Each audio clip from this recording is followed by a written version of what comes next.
Zane would like silence. And so here we have Zane, chairman of the Dragon Fury Legend.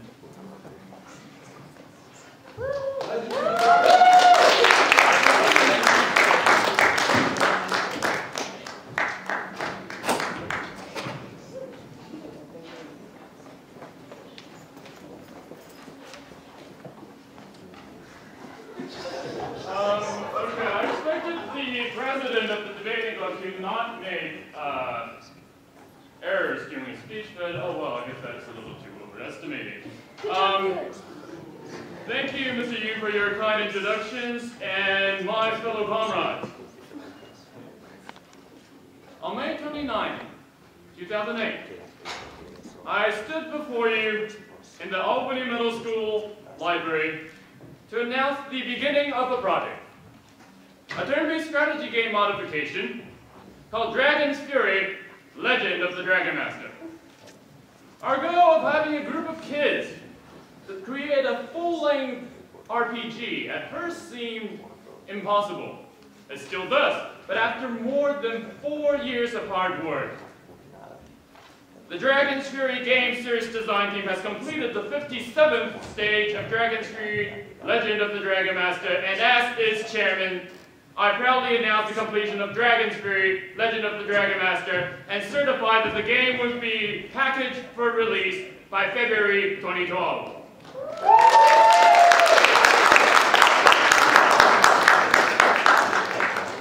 Today we not only celebrate this completion and savor our long-fought victory, but also remember our difficult beginnings and thank all those who helped us along the way. Our project began on a lonely winter afternoon in front of a dying computer screen. That day I had just discovered the Legend of UFA, a famous modification of Koei's Legend of Cao Cao. I was amazed at the game's intricate designs and details, but after reading the producer's blog, I was very furious. It read, only the mature should make games. Kids get lost. Well, obviously I was offended by his arrogance. I was determined to beat him, and with that mindset I began Dragon's Fury Legend of the Dragon Master. However, the initial stages of game production were not easy. I had plans for a game in English that would take place in the future, but with settings like the past. However, a game like mine had never before been tried. Immediately, I was ridiculed by the lot of middle-aged, underemployed, and lifeless Chinese patriots, or so-called, who devoted their times to sitting before computer screens and censoring everything out there. A self-made storyline sounded to them, well, good analogy is almost as crazy as Carlockian chemistry sounds to us. And, oh well, the usage of English, that, of course, is definitely treason against the People's Republic and thus loyalty to the Communist Party. Makes perfect sense, right? Yet the most challenging aspect of realizing my plan was not dealing with the Chinese nationalists, but rather appealing to the ones back home. I had the idea of using normal people from around my school as characters, but as you all know, I was socially awkward and aloof and known to be very crazy, so not many people tried to listen to me, and the idea failed. I was ready to give up, but the support of others convinced me to carry on. So first, I would like to thank my 8th grade English teacher, Mr. Presnell, because unlike the other men on the internet, Mr. Presnell expressed genuine interest in my game and told me that it was okay to be different. He encouraged me to pursue my dreams. I thank my friend Richard Yao, the first student to pay attention to my plan. Richard was curious to see an image of ancient China in the future, and he offered to help me develop the game's storyline, but more importantly, he was the first person to sign up as a character in the game.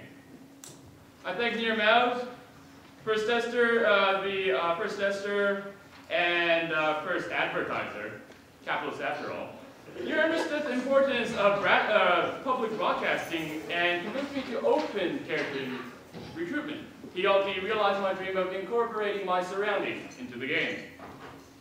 I thank Daniel Goldman, later vice chairman, for every day he was annoyingly pestering me to give him new levels to test. He introduced the concept of the design team, of working together instead of working alone. Later, he would help us revolutionize our production, making the storyline more detailed, more meaningful, but more importantly, more logical. It is with this help that today, Dragon's Fury Legend of the Dragon Master is a classic and a template for the rest.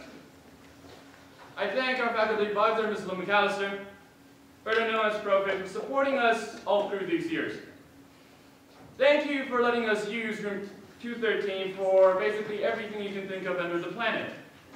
You provided us an environment that allowed us to grow.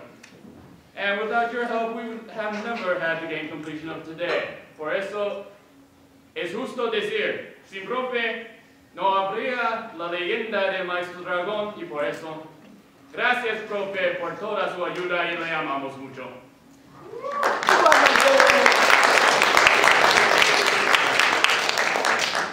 I thank Sophie Lorman and Emily Travis, who were both 6th graders when this game began. Despite their youth, they walked up and down Albany Middle School, recruiting us the first large batch of unplayable characters. I thank Simone Hickman and Katie Fidelli, who were also essential character recruiters. Well, they got so many characters into the game that we had to write a sequel to fit them all. I thank Seo Kurosaki, whose, I quote, super sexy ideas became that sequel. It became Dragon's Fury Conquer of the Chaos. I thank Zachary Chang for coming up with a systematic way to design these characters, and I thank Junyoung Jung for making sure that each character is different from the rest. I thank Julia Munkoff for designing our logo, and I'm grateful to her because she finally held down she finally had self-restraint and didn't put a pony somewhere in it. I thank Akim Bolatayev, our head artist, for drawing the sketches that made every other mod producer in this world jealous, because we are now only the 2nd mod after Legend of Cao Cao Original to have our own character sketches. Thank you, Ivan, for all your work.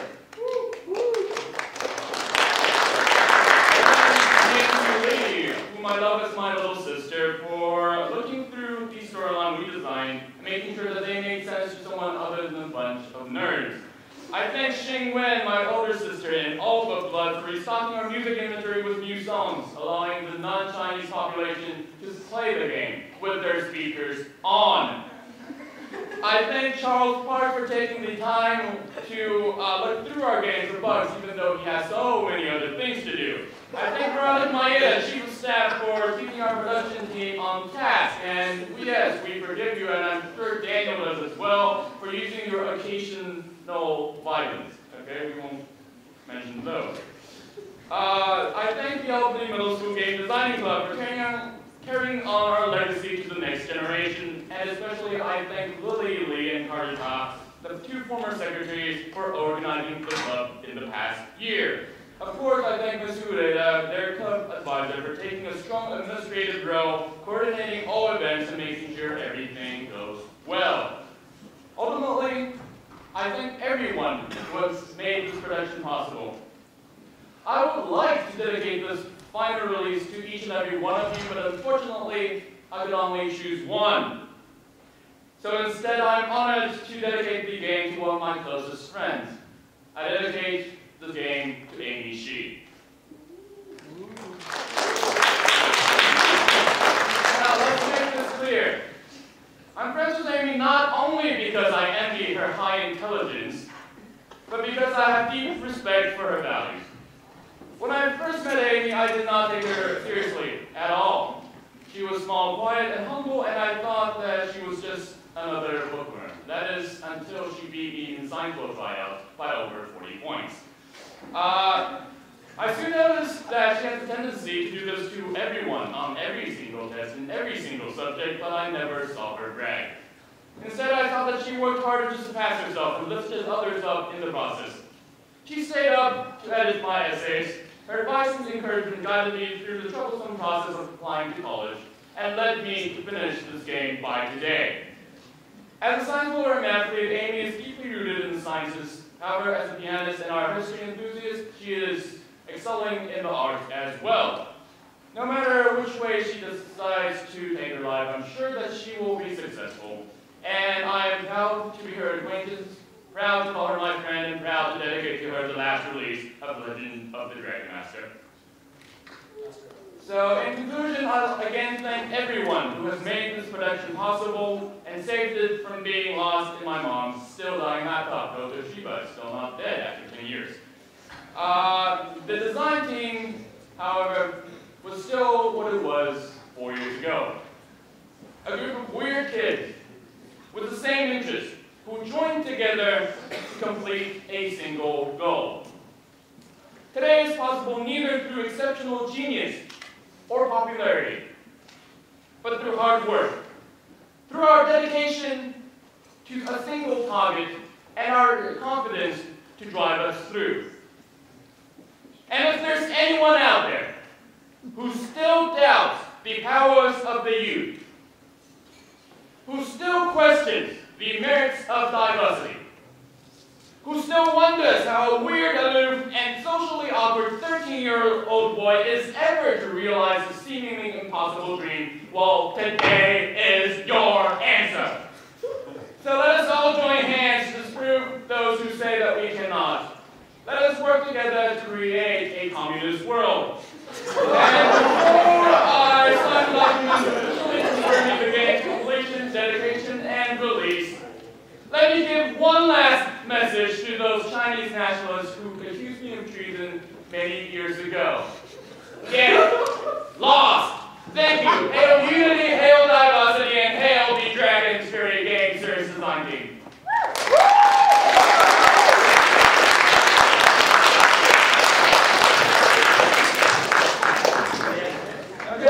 Knows my name is 7 characters, but I will somehow try to sign them with 10 pens.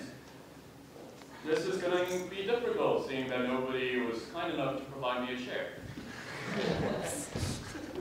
I will try my best to sign this thing. Okay. Shut up. Without a tie.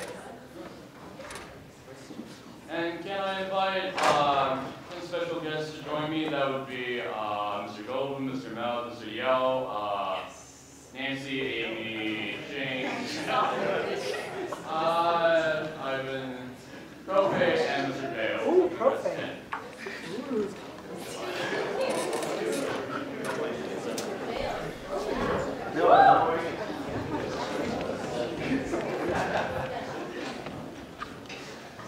I will hold this story. Can we get a usage pen? Have you seen Obama sign this?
It's done!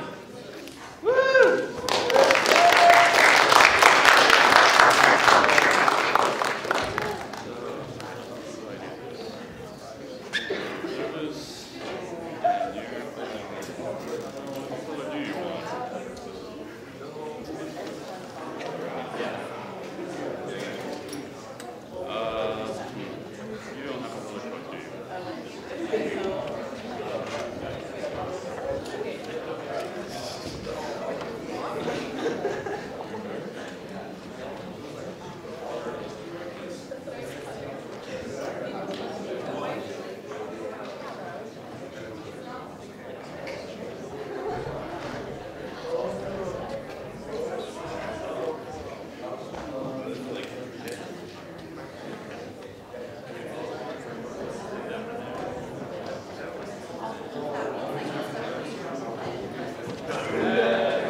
Thank you all for your continued support, and we are now one step closer to realizing true communism.